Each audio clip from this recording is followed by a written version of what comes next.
All right, when playing over dominant chord grooves, using intervals of thirds is another element every rhythm guitar player needs to have. But in order to use them effectively, you really need to know the harmonized scale up the neck horizontally. So let's take a look at the Mixolydian scale in thirds in the key of G. So let's take, say, this G root right here at the 5th fret on the D string, together with that B note there at the 4th fret on the G string.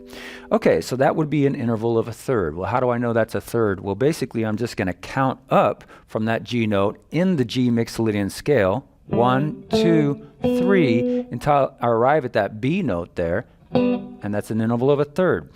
Now, to continue that up the D and G string, all I'm going to do is go up to the next note in the scale on both of those strings. So say from the G note here, I'm going to move to the A note, which would be the next note on the scale, and from the B note here on the G string, I'm going to move to the C note, the next note of the scale there. So this would be the next interval of a third on these strings. And then to find the rest of them, you're just going to continue that all the way up the D and G string. Next one would be that B note in combination with the D, the C with the E, the D with the F. Make sure you use the flat 7 because we're in Mixolydian here. E together with the G, F and the A, and back kind of where we started here, an octave above. So that is the pattern on the D and G string.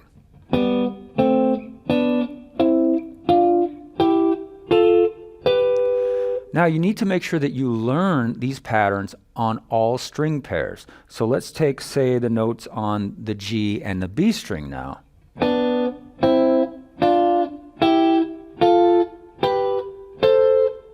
Again, just the G Mixolydian scale in pairs of strings. All right, let's take the notes on the B and high E.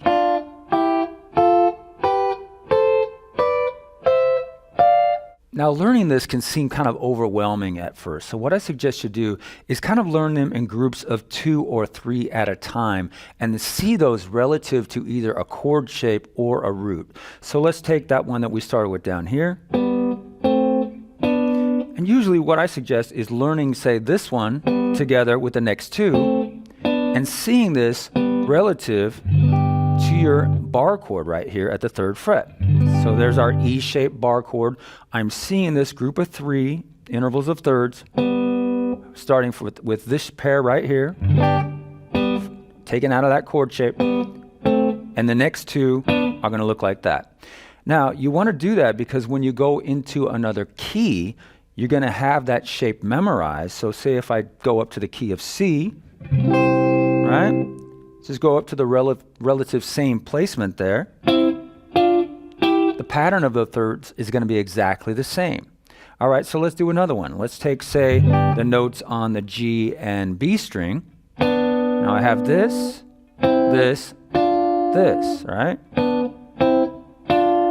So if I want to move that up to C, again, it's all relative. The shapes stay the same. So the best way to start learning these thirds so it's not too overwhelming is just, again, in little groups of either 2 or 3 of them at a time relative to a chord shape. Now you also need to see how those stack up vertically. So I see this, and I also see this. Or I see this, and I see this. Okay, so you need to see how things line up vertically as well, and inside of chord shapes. Another good example of a pair that you should learn relative to a chord shape would be seeing this G chord here, or say the G9 chord here, and seeing this pair. All right, this one lives right inside that G major bar chord. This one lives inside of that G9 chord. And you can use these 2 in combination all over the place. You can use that in combination with, say, a 9 chord.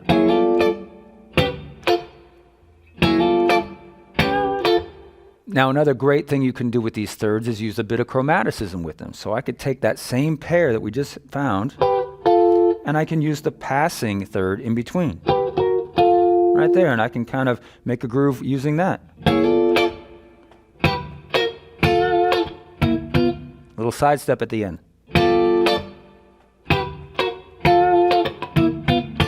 And another way that you hear people use these dominant thirds a lot is with just right hand palm muting. something like this.